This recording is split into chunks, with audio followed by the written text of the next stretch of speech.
But There's a lot to say about raising children, what we call educating them properly. A lot to say. We discussed about this briefly last week. Briefly, we elaborated to some degree, and we should elaborate more. The number one ingredient that is important to raising children is patience. That's what it comes to. They want time, but they also patience. Another very important aspect over here. It's related in the Aleinu L'Shabeach on page Shimpei Aleph, is when something happens, don't just jump on it. This comes back to the patience over here. Right? Have to analyze the situation, and especially this applies with getting angry, getting upset about a child that they did something. Don't just jump to conclusions. Don't just get very upset. Rather, take a step back, calm down, and you don't get angry. Most times when parents get angry, it's from a personal impulse and they get impatient about the situation. Take a step back and train yourself properly to wait. Then later, after the incident, when everyone is calm, then you could come along and express to the child the issue. And if it is something that is very, very bad, the anger should never be what's called knas pinimi. It should never be an internal anger. It should be external in nature. It's a very important point when it comes to chinuch. Another point, I think last week it was asked actually by someone else who I told this to also. It was asked by a few people. What's the story with bringing children to shul? All right. So obviously there's a well-known shlah that the Mishnah Berurah made famous. Get them out of there if they're going to disturb. And on Leinu L'Shabeach over here in Shinayin Tes, he says sometimes you see a father bringing their son to shul on Shabbos. And they're running all over in the hallways of the shul. They're making noise. They're disturbing other people by doing that also. The noise from the outside makes it inside the shul many times. Furthermore, their chinuch, the children's education, so to say, of going to a shul, is basically they think it's a giant playground they can run around in. So that's obviously an issue over there. They start fighting sometimes. There's issues bein adam l'chaveru, interpersonal relationships with other people. And the father, he's just davening, he's doing his own thing. It's like, it doesn't matter, it's all good. In this case, the child shouldn't be coming to shul. If a child evaluates, he assesses that his child is unable to sit through davening, leave him at home. That's a very important point. This isn't a free-for-all over here. Third point, discusses on tough aleph elaboration. The Gemara in Megillah says on Chav Gimel, "B'yoyim tov ma'achrin lavo u'memaharin latzis."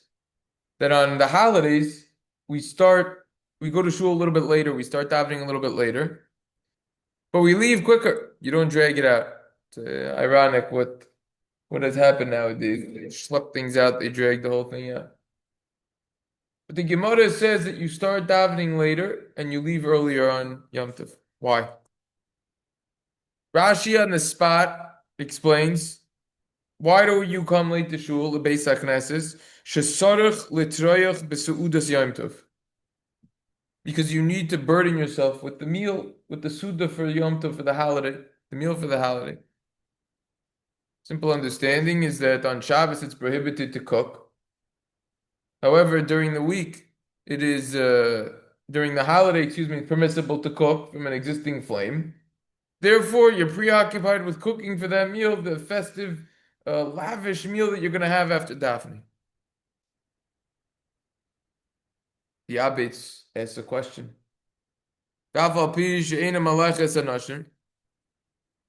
In most houses, the woman cooks, especially for the holidays, for Shabbos.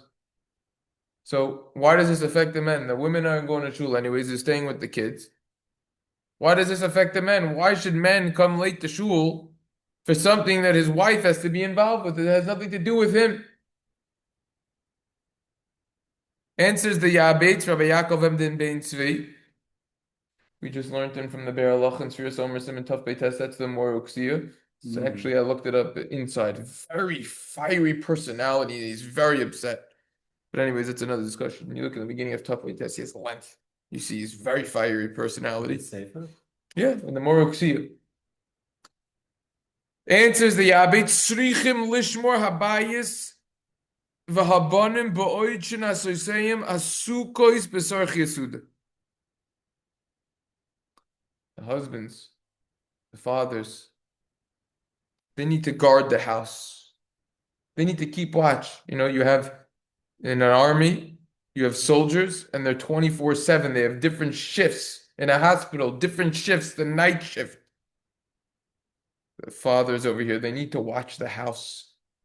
They need to watch their children while their wives are preparing for the meal. The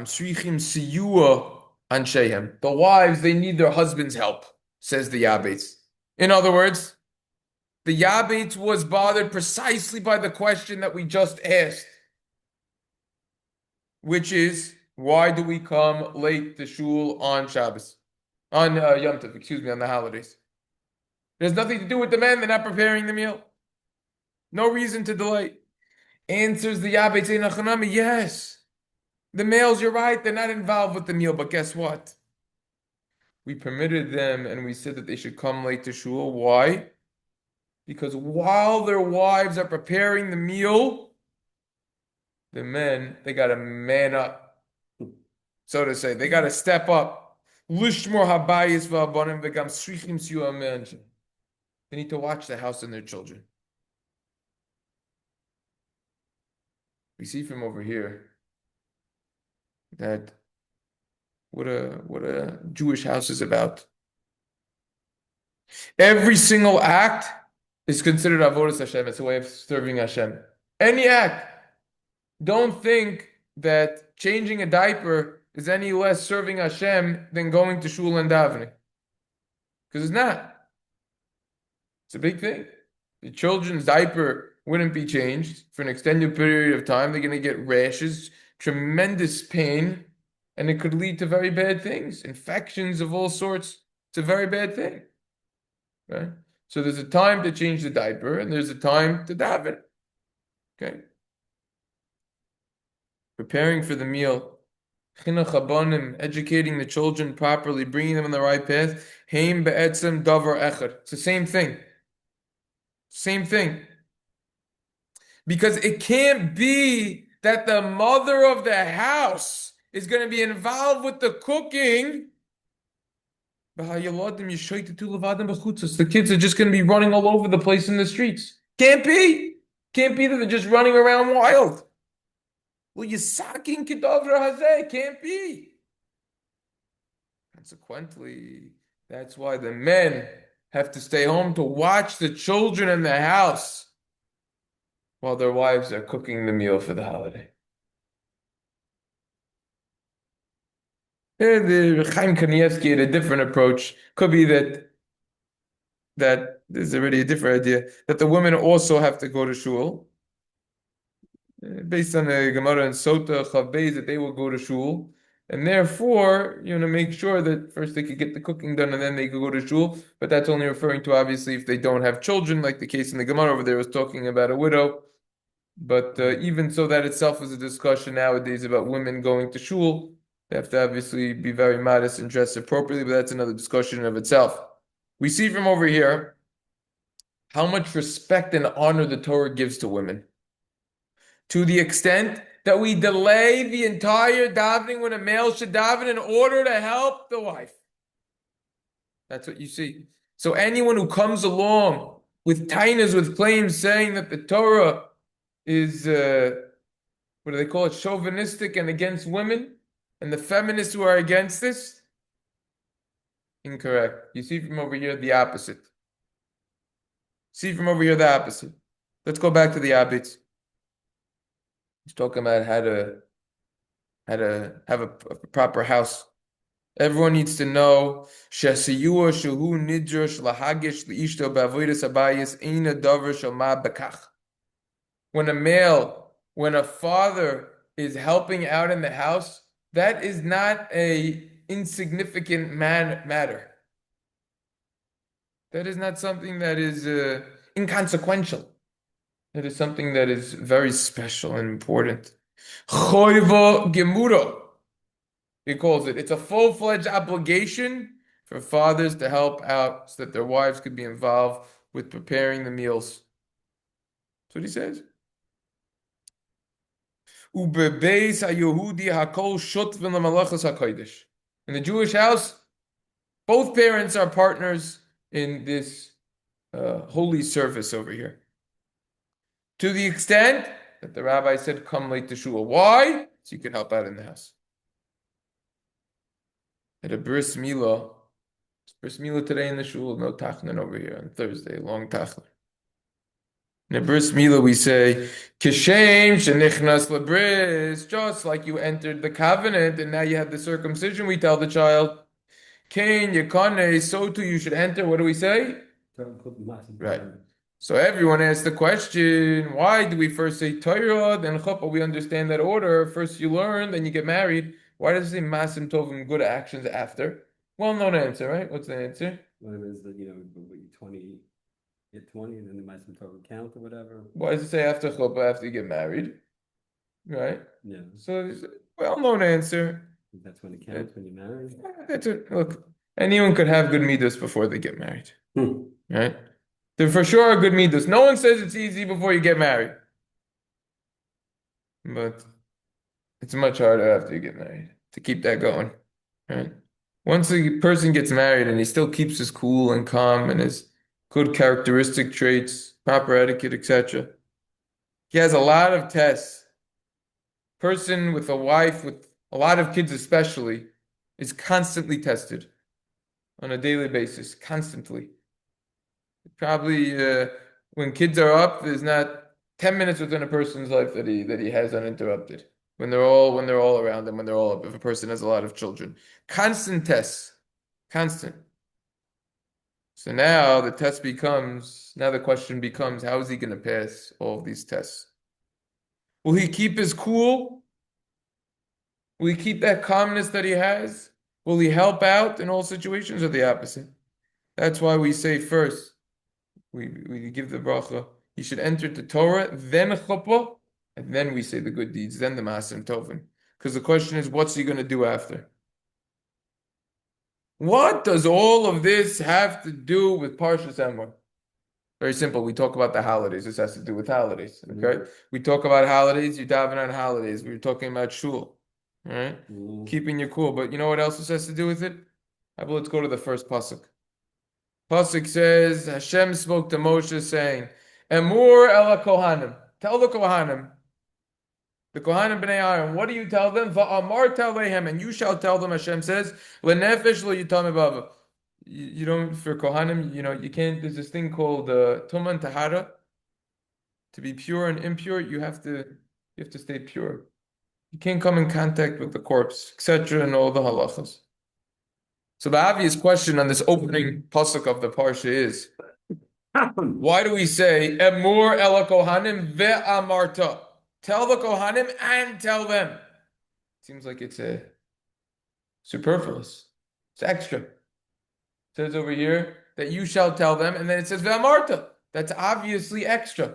So what's the answer to that question? Before we answer this question, I'd like to ask another question. The Torah doesn't waste any words. And anytime it seems like there are extra words, you always have to ask why. Why did Hashem make the Torah that way? Just just tell us what we're supposed to do over here. So there was a story once upon a time of a king. And the king had a lot of wealth, trillions and trillions of dollars. His son was a little young, and he didn't want to appoint someone give all of his money to someone who would eventually give it to his son because he felt that the guy was going to pocket all of his assets, all the gold, all the diamonds. So the king, he thought of a plan. What can I do? What can I do to make sure that I bequeath all of my wealth successfully to my young son? I'm about to die. My son's very young. He's not going to know. What can I do? So the king devised a plan, and he said, you know what? If my son is smart, he's going to realize there's a few tiles. I'm going to leave a few tiles on the floor that are a little loose, and he's going to realize I'm going to put all the money under the tiles, all my gold, all of my diamonds.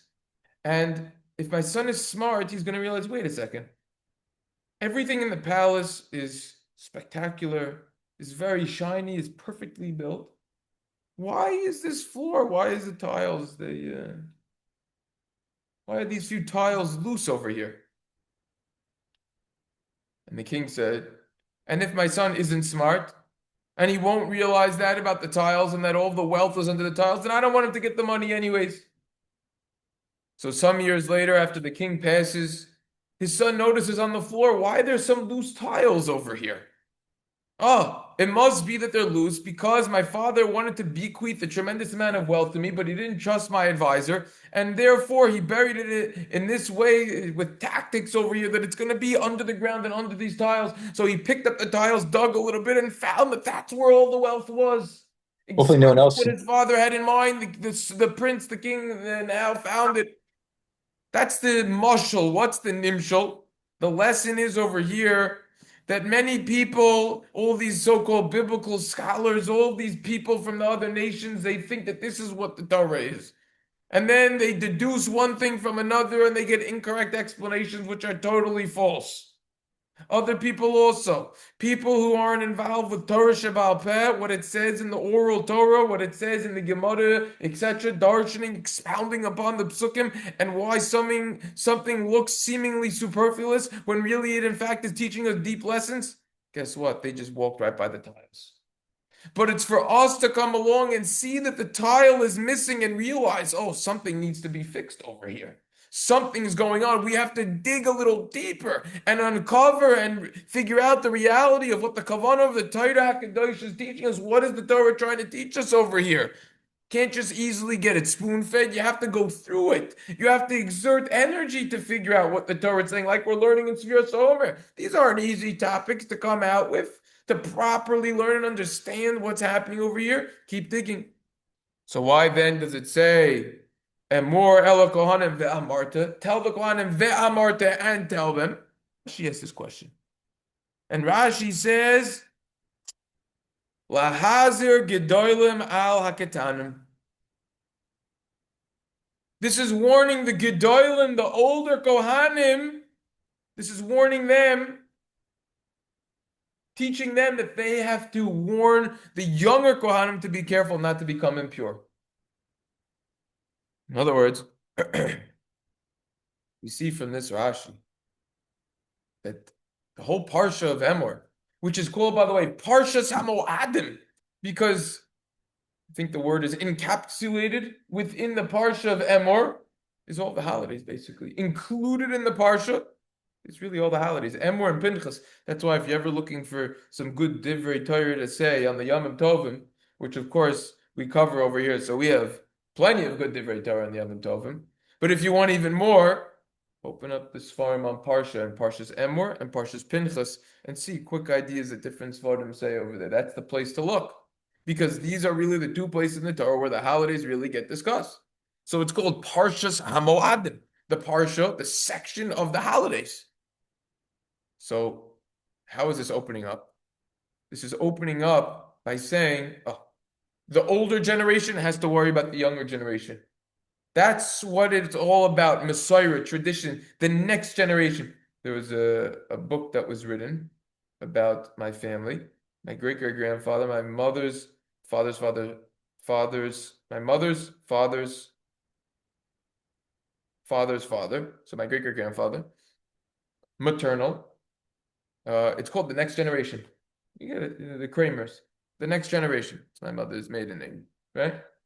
Because that's what it's about, the next generation. It was actually I didn't read the whole thing, but there's a chapter titled "The Scholar," a very excellent chapter. It talks about how my great grandfather Moshe Eliezer Kramer was the first person to organize a Siyum HaShas to be made in America around 100 years ago, and they gave out different mesechtas. Everyone took a mesechta, and collectively they made a Siyum HaShas. Yeah, first one on American soil. That's what they wanted to tie in. Al Koponim, we see from here that it's about the next generation. Because if you don't have a next generation, you have nothing. Talk about nowadays how we're losing so many people to all these things. But we gotta think about that. But let's go into this a little bit. Where do you see that? Where is it in this pasuk that this pasuk is referring to children? Pasuk is referring to a general halacha. We're teaching the Kohanim rule: don't become impure. Ketanim mandekar shnei. Where's Rashi getting this from? That it's referring to children. Pasuk's referring to adults. The Torah over here is teaching us, is writing one of the major Yesodus HaChinuch HaGedolim B'Yosef, telling us a big principle when it comes to educating our children. The Gemara in Yevamos on Kuf Yudal and Madal says, "Amor v'amartu lahazer gedolim al katan." It's a Gemara. That's what Rashi's quoting. The word lahazir, simple explanation, means warn, but it could also come lahazir zoyhar. If the Zohar, we have Lach Boimer coming up, Rabbi Shimon Bar Yochai, one of the Talmidim of Rabbi Yekiva, the Gemara in Yevamos Samach Beis. It's time Rabbi Shimon Bar Yochai. They say he wrote the Zohar. That's where they all go to Meron. That's where he's buried. Fine. A lot of significance about Lach Boimer in and of itself. Zohar, what does that mean? It means a shine, raise.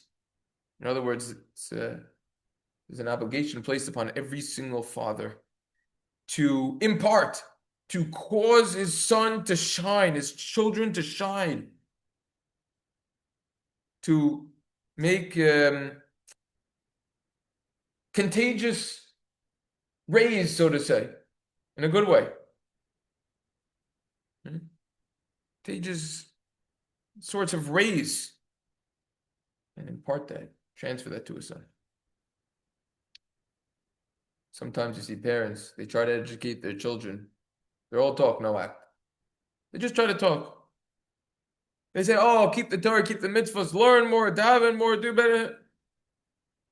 Their statements are going on deaf ears because the children, they see their parents themselves, but they're not doing anything. Right? So it's very important that the parents practice what they preach. Only when the children see that their parents themselves are doing what they're supposed to be doing will the children follow through. And then will they positively influence their children. Furthermore, and even greater than this,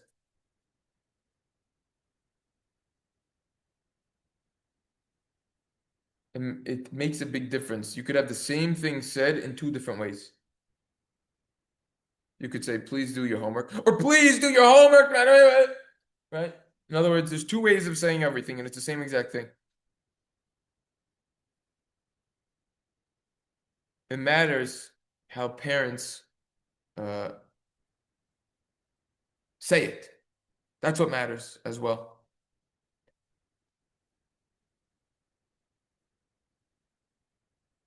There's a well-known story that's said over in the name of Moshe Feinstein. Happened in the earlier years once the Jews started immigrating to America in mass. And around 70 years ago or so, it's pretty well known when Jews would work, they would get fired every single week because there were no equal rights types of things. And if they wouldn't come on Saturday, you're going to get fired. So a lot of God-fearing Jews chose the option of getting fired. You can't work on Shabbos. What are you going to do? So Moshe famously says that some of those children went off. They really left Judaism. And others, they stayed religious. What's the difference? Difference is how the parents came home. When the father came home and said, Baruch Hashem, I'm getting tested by Hashem, that now I'm going to get fired because I'm keeping Shabbos. Isn't Shabbos so beautiful? And they rejoiced in Shabbos with the little that they had. Those children stayed strong and Jewish. However, the children, when their fathers came home and said, this is so terrible, this whole Jewish thing, let's just start working on Shabbos. those children went off. The whole difference is how we say it. This little difference, so to say, made a big difference. Right? How it is over here. Same test. The only question was, how did they respond differently? This is alluded to in the Emor Marta.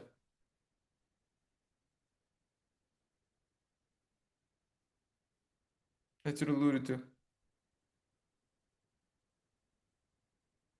Hahevdel hakotan hismiach achor v'sahedel ha'anak.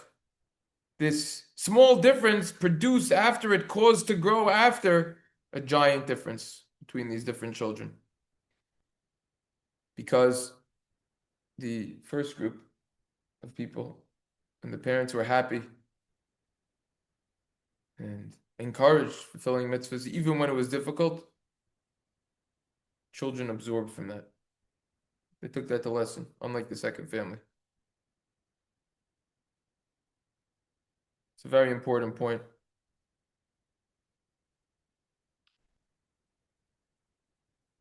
The pasuk in the Teichacha, in the rebuke, talks about all the curses that a person is going to get. And it says, why did all of this come? Tachas asher lo yavadtes Hashem misimchum mitoiv umeroivkov. You didn't serve Hashem with happiness. That's why all of it came. Is being happy when you perform a mitzvah or learn Torah, is that the cherry on the cake or is that the cake? I would have thought being happy, it's a nice thing to do. But Baruch Hashem, the guy's going to shul. He's davening with the minyan 3 times a day. He's learning an hour every single morning, every single night, an hour or so, whatever it is. Baruch Hashem, he's doing that. He's keeping Torah, mitzvahs. He's trying to have derech eretz. Now he has to be happy too. Happiness is a great thing. Like Chaim Volozhin says, you could accomplish more if you learn when you're happy in 1 hour than if you learn for more hours and you're not happy. I didn't think it was part of the actual mitzvah. Why? Why are you going to get such punishments for not being happy? Happiness is so important. Yes, we have a lot of sources, Hashem b'simcha, and the Samach b'chagim. We have so many sources of being happy. What's so important about being happy? What's the big deal? Happiness. Everything. Whether a person is happy or not when he learns Torah, performs mitzvahs and davens, that's what the future of Judaism relies on, is suspended on, so to say. Why? You know, the saying goes, you can't lie to children. Children, they see and absorb everything. They really do. And they know the truth.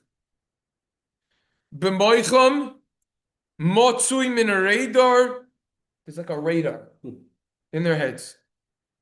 Every single act, they know exactly what's going on. If parents, if they're always looking at their watch at the end of Shabbos, and the child sees this, because they're rushing for the millisecond that Shabbos ends, so they could run here, they could run there, they could do all of these things that don't really matter. Child will remember that he's not going to have a chashivas for Shabbos. He won't appreciate Shabbos as much. He's going to say, wait a second, there are things that are more important than Shabbos. And then one thing leads to another, And then unfortunately, you have people who are crossing lines that you're not allowed to do. Oh, yeah. What's wrong if I just do this? Where does it say you can't do that? What's wrong if I leave a sports game running on? I didn't do anything. It was on before Shabbos. That's not what Shabbos is about. Come on. If the child sees their parent and they go to shul, they're sleeping during davening and they're not focused on it. They're schmoozing, they're talking with someone else during davening. He's doing it, he's showing constraints that he doesn't want to be there. He's showing that there's more important things than davening when he comes late and when he leaves early. The child realizes that. So now if the parent's going to come to the child and say, daven more seriously, get serious, stop with this, the response is, it's your fault. You're coming late, you're leaving early, you're talking, you're falling asleep, you're not into it, get into it. The child sees conversely that the parent is davening, he's learning properly, he's loving what he's doing. He feels like that there's a life coming from this. That this is alive. And he sees that his parents are investing all of their energy into this. Even when the parent's tired, he forces himself to go. He has a Seder Kavua that he goes to. Nothing else gets in the way of that, period. He's doing it with happiness. The child sees that. The child will realize, wow, this is what matters. This is really what's important. This is why the Torah is so serious about being happy when you do mitzvahs. And this is why it's the basis and foundation to the entire Torah. We see from over here. It's a very important lesson. This should be cross-referenced with what we discussed in the parsha of Ani Yosef Ora Vichai. What we discussed over there when we had the whole idea on what Yosef was rebuking his brothers about the hypocrisy. And also, this ties into the Manishtana. The Manishtana we discussed on the Seder. The Barbanel explains all of the questions are really one question: hypocrisy. We're doing certain acts that show that we are free, but we're also simultaneously doing acts that symbolize that we are not free, that we are slaves. Children pick up on the hypocrisies. Discuss that at length over there with elaborations. This is a big principle when it comes to chinuch. We're talking a lot about chinuch today. And the big lesson is, which is a recurring theme we keep seeing being brought up, is that the best chinuch that could be taught is if the parents do it themselves. They do it themselves. Once the children see that, that's the radar that we were just talking about. That's the radar. Mm-hmm. You know? There's no fooling the kid on that.